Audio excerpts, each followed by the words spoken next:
ప్రశాంతమైన గాఢమైన నిద్రలో ఉన్నప్పుడు ఒక్కసారిగా ఎవరైనా తీసుకొచ్చి అత్యంత రద్దీగా హారన్ల మూతలతో దద్దరిల్లిపోతున్న ఒక పెద్ద ట్రాఫిక్ జామ్ మధ్యలో పడేస్తే ఎలా ఉంటుంది? మ్మ్. ఊహించుకోవడానికే చాలా భయంకరంగా ఉంది. అవును కదా, కళ్ళు తెరుస్తూనే చుట్టూ వందలాది వాహనాలు, కళ్ళు చెదిరే లైట్లు, చెవులు పగిలే గోల. చాలా చిరాకుగా అనిపిస్తుంది. కాని ఇక్కడ ఆసక్తికరమైన విషయమేంటంటే మనం అందరం ప్రతిరోజూ ఉదయం నిద్రలేవగానే సరిగ్గా ఇదే పని చేస్తున్నాం. అంటే భౌతికంగా ట్రాఫిక్ జామ్లో పడకపోయినా ఎగ్జాక్ట్లీ. భౌతికంగా కాకపోయినా మన మెదడును మాత్రం ఆ డిజిటల్ ట్రాఫిక్ జామ్లోకి నెట్టేస్తున్నాం. సాధారణంగా జీవితంలో ఏదైనా ఒక పెద్ద మార్పు రావాలంటే జాబ్ వదిలేయాలనో లేదా ఇంకేదైనా అతిపెద్ద నిర్ణయం తీసుకోవాలనో అనుకుంటాం. కానీ ఈరోజు మనం విశ్లేషిస్తున్న సోర్సెస్, ఆర్టికల్స్ చదివాక నాకు ఒక విషయం భలే క్లియర్గా అర్థమైంది. అదేంటో నేను ఊహించగలను. మన ఉదయపాలవాట్లు రైట్. కరెక్ట్. అసలు రహస్యమంతా మనం నిద్రలేచిన మొదటి 30 నిమిషాల్లోనే దాగి ఉందని అర్థమైంది. సరే, దీన్ని మనం ఒకసారి డీప్గా విశ్లేషిద్దాం. తప్పకుండా. ఇక్కడ ఆశ్చర్యపరిచే విషయమేంటంటే ఆధునిక ప్రపంచంలో ప్రతి ఒక్కరూ ఏదో ఒక అదృశ్య రేసులో పరిగెడుతున్నారు. ఉదయం కళ్ళు తెరవగానే ఆ రేసులో ఎలా ముందుండాలి అనే ఆరాటమే తప్ప అసలు ఆ రేస్ కోసం మనల్ని మనం భౌతికంగా, మానసికంగా ఎలా సిద్ధం చేసుకుంటున్నాం అనేది పూర్తిగా మర్చిపోతున్నాం. అవును, ఆ హడావిడిలో పడిపోతాం మనం. రైట్. ఈ ఆర్టికల్స్ వెల్లడిస్తున్న విషయాల్ని కొంచెం లోతుగా గమనిస్తే మనం ఉదయం చేసే చిన్న చిన్న పనులు ఆ రోజంతా మన నర్వస్ సిస్టమ్ని, మన ఎమోషన్స్ని, నిర్ణయాలు తీసుకునే విధానాన్ని ఎలా కంట్రోల్ చేస్తాయో చాలా స్పష్టంగా తెలుస్తుంది. ఏవో పెద్ద పనులు కాదు, కేవలం కొన్ని నిమిషాల పాటు మనం తీసుకునే జాగ్రత్తలు మన బయాలజీని ఎంతగా ప్రభావితం చేస్తాయనేది మనం ఇవాళ మాట్లాడుకోబోతున్నాం. ఖచ్చితంగా. ఆ బయాలజీ గురించే ముందుగా మాట్లాడుకుందాం. ఎందుకంటే ఇందాక నేను చెప్పిన ట్రాఫిక్ జామ్ పోలిక ఇక్కడ్నుంచే మొదలవుతుంది. నిద్ర లేవగానే చాలామంది చేతులు ఆటోమేటిక్గా పక్కనే ఉన్న ఫోన్ కోసం వెతుకుతాయి. అవునవును, అదొక రిఫ్లెక్స్ యాక్షన్ లాగా అయిపోయిందిప్పుడు. నిజమే. కానీ ఈ సోర్సెస్ ప్రకారం ఉదయం లేవగానే కనీసం 20 నుంచి 30 నిమిషాల పాటు ప్రపంచాన్ని పక్కన పెట్టి నిశ్శబ్దంగా ఉండటం మన బ్రెయిన్కి చాలా అవసరం. అయితే ఇక్కడ నాకు పెద్ద డౌటుంది. చెప్పండి. చాలామంది ఉదయం నిద్రలేవడానికి అలారం పెట్టుకునేది ఆ ఫోన్లోనే కదా, లేదా కళ్ళు తెరవగానే టైం ఎంతైందో చూసుకోవాలన్న ఆతృత ఉంటుంది. అలాంటప్పుడు ఫోన్ చేతిలోకి తీసుకున్నాక స్క్రీన్ మీద కనిపించే వాట్సాప్ మెసేజ్లు, ఈమెయిల్స్ చూడకుండా టెంప్టేషన్ని ఆపుకోవడం ప్రాక్టికల్గా సాధ్యమేనా? అసలు 20 నిమిషాల నిశ్శబ్దం ఎందుకంత కీలకమంటారు? ఆ టెంప్టేషన్ని ఆపుకోవడం చాలా కష్టమే. ఎందుకంటే ఆ యాప్స్ అన్నీ మన అటెన్షన్ని గ్రాబ్ చేసేలాగే డిజైన్ చేయబడ్డాయి. కానీ ఆ నిశ్శబ్దం ఎందుకు అవసరమో అర్థం చేసుకోవాలంటే మనం బ్రెయిన్ వేవ్స్ గురించి కొంచెం తెలుసుకోవాలి. Okay, brain waves. అవును, మనం నిద్రలో ఉన్నప్పుడు మన మెదడు చాలా నెమ్మదైన డెల్టా లేదా తీటా తరంగాల స్థితిలో ఉంటుంది. ఉదయం నెమ్మదిగా మేల్కొనే కొద్దీ అది ఆల్ఫా దశకు చేరుకుంటుంది. ఈ ఆల్ఫా స్టేజ్ అనేది మన మెదడు అత్యంత ప్రశాంతంగా, చాలా క్రియేటివ్గా ఉండే సమయం అన్నమాట. అంటే కొత్త ఐడియాస్ వచ్చే టైం లాగానా? ఎగ్జాక్ట్లీ. సమస్యల్ని పరిష్కరించే కెపాసిటీ ఆ సమయంలోనే ఎక్కువగా ఉంటుంది. కానీ మనం ఏం చేస్తాం? కళ్ళు తెరవగానే ఫోన్ చూసి అందులో ఆఫీస్ ఈమెయిల్ లేదా ఏదైనా నెగటివ్ న్యూస్ చూడగానే మన బ్రెయిన్ ఒక్కసారిగా ఆ ప్రశాంతమైన ఆల్ఫా స్టేజ్ని దాటేసి బీటా దశలోకి పడిపోతుంది. వావ్! అంటే మన బ్రెయిన్కి దొరకాల్సిన ఆ ప్రశాంతమైన సమయాన్ని మనమే స్వయంగా లాగేసుకుంటున్నామన్నమాట. ఖచ్చితంగా అదే జరుగుతోంది. బీటా స్టేజ్ అంటే పూర్తిస్థాయి అప్రమత్తత, ఒక రకమైన స్ట్రెస్ మోడ్. దీనివల్ల వెంటనే మన శరీరంలో కార్టిసాల్ అనే స్ట్రెస్ హార్మోన్ రిలీజ్ అవుతుంది. కార్టిసాల్, దీని గురించి నేను విన్నాను. అవును, ఉదయం పూట సహజంగానే మనల్ని నిద్రలేపడానికి శరీరం కొద్దిగా కార్టిసాల్ని ఉత్పత్తి చేస్తుంది. అది న్యాచురల్. కానీ ఫోన్ చూడటం వల్ల, ఆ ఇన్ఫర్మేషన్ ఓవర్లోడ్ వల్ల అది విపరీతంగా పెరిగిపోయి మెదడుకు ఏదో ప్రమాదం పొంచి ఉంది అనే సిగ్నల్ వెళ్తుంది. ఓహో, ఊరికే మెసేజ్ చూస్తేనే బ్రెయిన్కి అది డేంజర్లాగా అనిపిస్తుందా? రైట్. దీన్నే మనం సర్వైవల్ మోడ్ అంటాం. అందుకే చాలామంది రోజంతా ఒక రకమైన ఆందోళనతో, టెన్షన్తో, చిన్న విషయాలకే కోపపడిపోతూ ఉంటారు. అర్థమైంది. ఆ 20-30 నిమిషాల నిశ్శబ్దం అనేది మన బ్రెయిన్ని నెమ్మదిగా, సేఫ్గా ఆల్ఫా నుంచి బీటాకి తీసుకువెళ్లే ఒక బ్రిడ్జ్ లాంటిది. ఇక మీరు అడిగిన అలారం విషయానికొస్తే దానికి సింపుల్ సొల్యూషన్ పాతకాలపు డిజిటల్ లేదా అనలాగ్ క్లాక్ వాడటం, లేదా ఫోన్ని వేరే గదిలో పెట్టడం. భలే చెప్పారు. ఇది వింటుంటే నాకు ఇంకో విషయం స్ట్రైక్ అవుతోంది. రోజంతా మనం ఎందుకు అంత రియాక్టివ్గా ఉంటామో, ఎందుకు ప్రతిదానికి చిరాకు పడతామో ఈ కార్టిసాల్ స్పైక్ వల్లే అని చాలా క్లియర్గా అర్థమవుతోంది. సరే, ఫోన్ చూడకుండా మెదడుకు ఆరంభంలోనే పడే ఆ ట్రాఫిక్ జామ్ భారాన్ని తగ్గించాం, బ్రెయిన్కి ఆ ప్రశాంతతనిచ్చాం.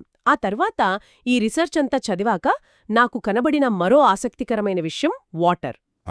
హైడ్రేషన్ చాలా చాలా ముఖ్యం. అవును, ఉదయం లేవగానే ఒక గ్లాసు నీళ్లు తాగడం గురించి చెప్పారు. అంటే మనం 6 నుంచి 8 గంటల పాటు నిద్రపోతాం. ఆ సమయంలో మన బాడీకి ఎలాంటి వాటర్ అందదు కదా, అంటే మనం లేచేసరికి ఆటోమేటిక్గా డీహైడ్రేషన్లో ఉంటామన్నమాట. ఇక్కడే మనం ఒక పాయింట్ని బాగా నోట్ చేసుకోవాలి.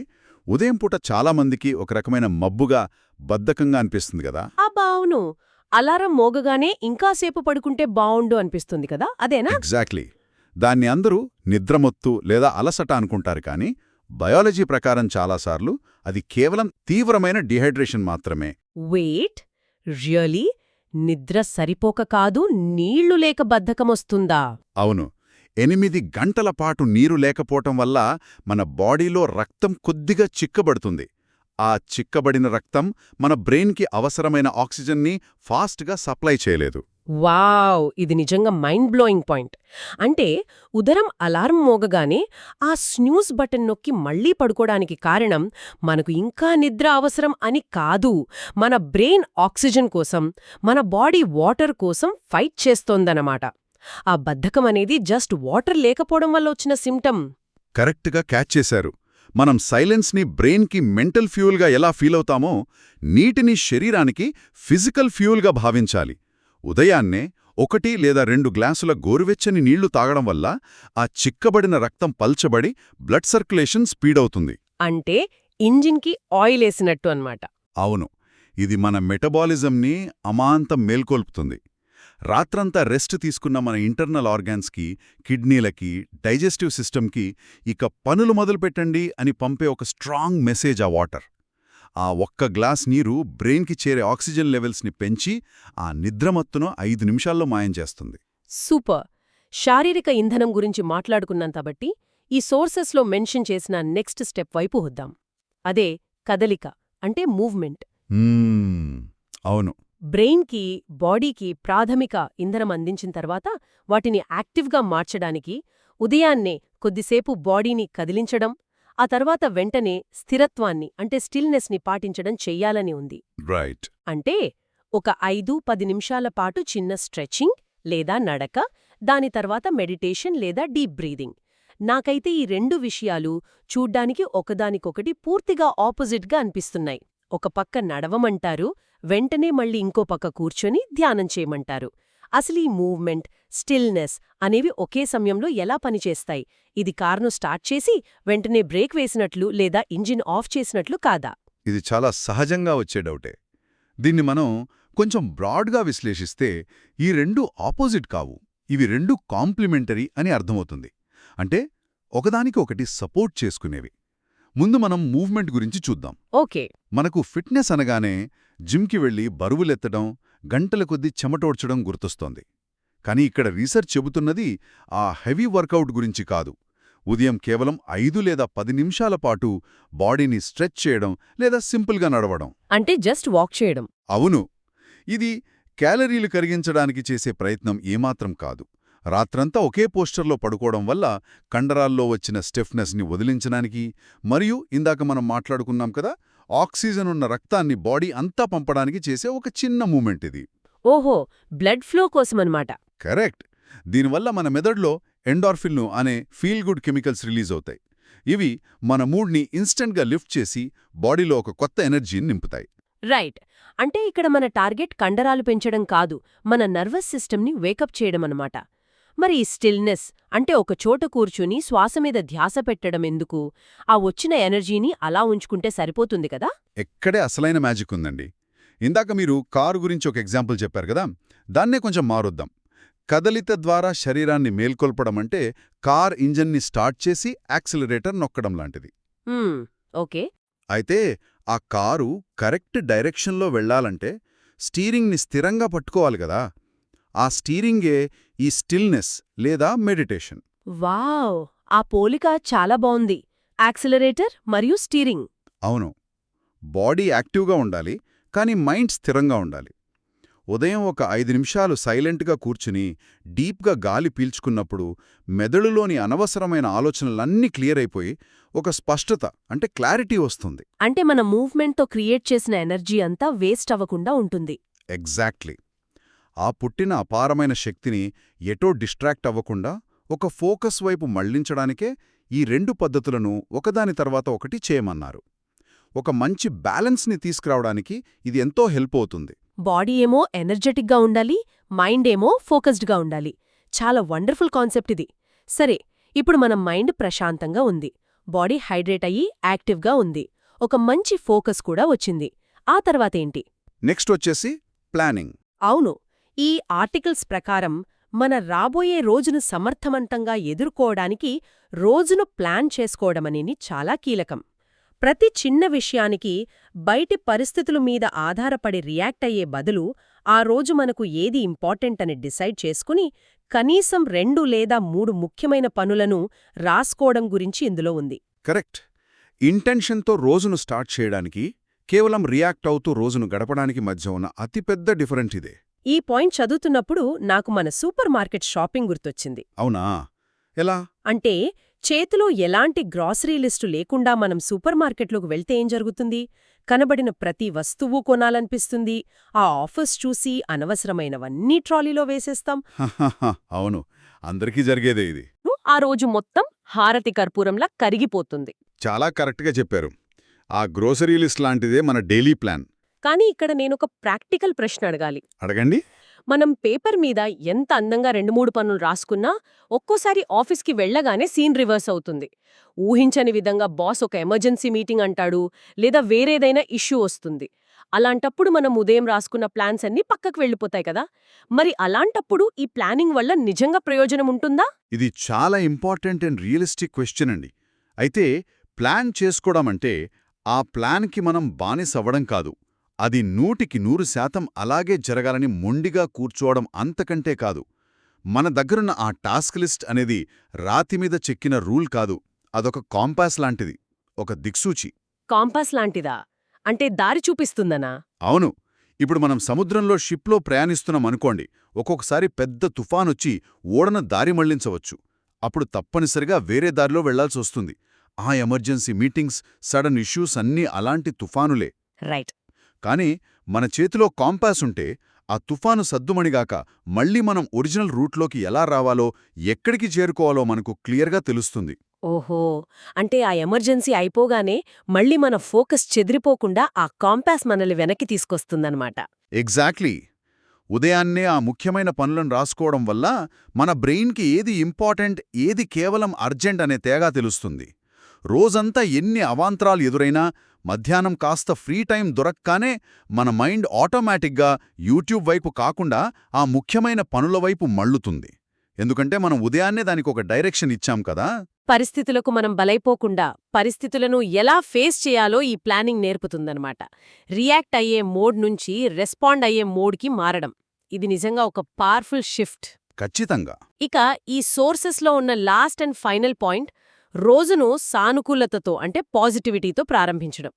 ఉదయాన్నే ఏదైనా ఒక మంచి బుక్లోని 2 పేజీలు చదవడం, ఇన్స్పైరింగ్ పాడ్కాస్ట్ వినడం, లేదా మనకున్న దాని పట్ల గ్రాటిట్యూడ్తో ఉండడం. ఇదంతా వినడానికి భలే ఉంటుంది, కానీ ఇది నిజంగా ప్రాక్టికల్గా వర్కౌట్ అవుతుందా? దీని వెనక కూడా ఏదైనా సైన్స్ ఉందా? చాలామంది పాజిటివిటీ అనగానే అదొక మోటివేషనల్ స్పీచ్ అనుకుంటారు. కానీ దీని వెనుక చాలా స్ట్రాంగ్ సైకాలజీ అండ్ న్యూరోసైన్స్ ఉంది.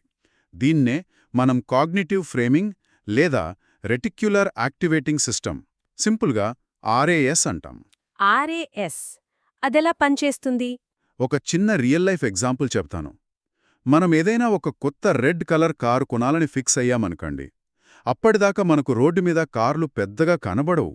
కానీ మనం ఆ డెసిషన్ తీసుకున్న మరుక్షణం నుంచి రోడ్డు మీద ఎక్కడ చూసినా ఆ రెడ్ కలర్ కార్లే కనిపిస్తాయి. గమనించారా ఎప్పుడైనా? అబ్బా, అవును. ఇది నా లైఫ్లో చాలాసార్లు జరిగింది. సడన్గా ఆ కార్లన్నీ మన చుట్టూనే ఉన్నట్టు అనిపిస్తుంది. అవును. అంతకుముందు ఆ కార్లు లేవా అంటే ఉన్నాయి. కాని మన బ్రెయిన్ వాటి మీద ఫోకస్ చేయలేదు. మన బ్రెయిన్ దేనికోసం వెతుకుతుందో బయట ప్రపంచంలో అదే ఎక్కువగా హైలైట్ చేసి చూపిస్తుంది. ఈ ఆర్ఏఎస్ చేసే పని అదే. వావ్! అంటే మనం పాజిటివ్గా డేని స్టార్ట్ చేస్తే మన బ్రెయిన్కి ఆ రెడ్ కార్ లాగా పాజిటివ్ విషయాలే కనిపిస్తాయా? 100% కరెక్ట్. మనం రోజును గ్రాటిట్యూడ్తో స్టార్ట్ చేసినప్పుడు మన బ్రెయిన్ని ఆ పాజిటివ్ ఫ్రీక్వెన్సీకి ట్యూన్ చేసినట్లు అవుతుంది. అంటే ఆ రోజంతా ఏదైనా ప్రాబ్లం ఎదురైనా సరే అందులో ఉన్న తప్పుల్ని వెతకడం కన్నా సొల్యూషన్ను వెతికేలా మన బ్రెయిన్ ప్రోగ్రామ్ అవుతుంది. ఇదొక ఇన్విజిబుల్ షీల్డ్ లాంటిది. అంటే రోజులో ఎదురయ్యే చిన్న చిన్న కోపాలు, అసహనాలు మనల్ని పెద్దగా డిస్టర్బ్ చేయలేవన్నమాట. ఎందుకంటే మనం అప్పటికే ఒక పాజిటివ్ ఫ్రేమ్లో ఉన్నాం కాబట్టి. ఖచ్చితంగా మన పర్స్పెక్టివ్ మారిపోతుంది. ఈ సోర్సెస్ మొత్తాన్ని ఒకసారి సమ్రైజ్ చేస్తే ఇవి చెబుతున్న విషయాలు ఎంత పవర్ఫుల్గా ఉన్నాయో అంతే సింపుల్గా కూడా ఉన్నాయి. లేవగానే ఫోన్ చూడకుండా బ్రెయిన్ని సైలెంట్గా ఉంచడం, ఒక గ్లాస్ వాటర్తో బాడీని వేకప్ చేయడం, చిన్న కదలికతో కండరాలను యాక్టివ్ చేయడం, వెంటనే స్టిల్నెస్తో మైండ్ని ఫోకస్లోకి తేవడం, ఆ రోజుకి ఏది ఇంపార్టెంట్ అని రాసుకోవడం, లాస్ట్కి పాజిటివ్ మైండ్ సెట్తో బయటికి అడుగుపెట్టడం. ఇవన్నీ వినడానికి 6 వేరువేరు పనుల్లా అనిపించినా వాస్తవానికి ఒకదానితో ఒకటి అల్లుకుని ఉన్న చైన్ రియాక్షన్ ఇది. అవును, అద్భుతంగా సమ్మరైజ్ చేశారు. బ్రెయిన్ నుంచి బాడీకి, బాడీ నుంచి మైండ్కి ఇదొక కంప్లీట్ గైడ్ లాంటిది కదా? ఇక్కడ ఇంకో గ్రేట్ థింగ్ ఏంటంటే ఈ పనులన్నీ చేయడానికి ఎవరి దగ్గర వేల రూపాయలు డబ్బుండాల్సిన పనిలేదు, గంటల కొద్దీ టైం కూడా అక్కర్లేదు. జస్ట్ రోజులో ఒక 30 నిమిషాలు మనకోసం మనం ఇచ్చుకుంటే చాలు.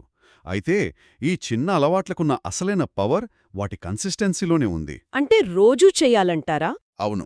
ఏదో ఒక్కరోజు ఉదయాన్నే లేచి ఇవన్నీ చేసేసి సాయంత్రానికి నా లైఫ్ మారిపోవాలి అనుకుంటే అది ప్రాక్టికల్గా జరగదు. కాని క్రమం తప్పకుండా ప్రతిరోజూ చేసినప్పుడు వాటి ఇంపాక్ట్ ఒక కాంపౌండింగ్ ఎఫెక్ట్ లాగా పెరుగుతూ పోతుంది. ఈ డిసిప్లిన్ మనలో కాన్ఫిడెన్స్ని పెంచుతుంది.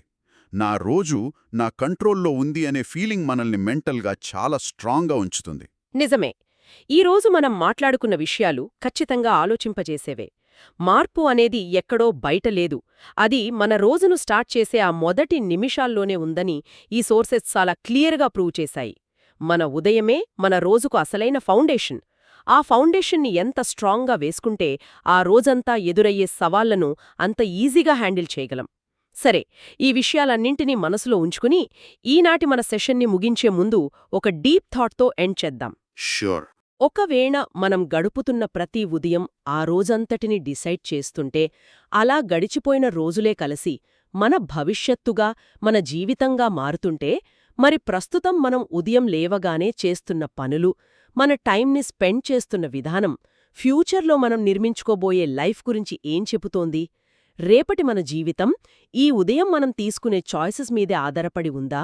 ఇది ఖచ్చితంగా కొంచెం లోతుగా ఆలోచించాల్సిన విషయమే. మరొక ఇంట్రెస్టింగ్ టాపిక్తో మళ్ళీ కలుద్దాం.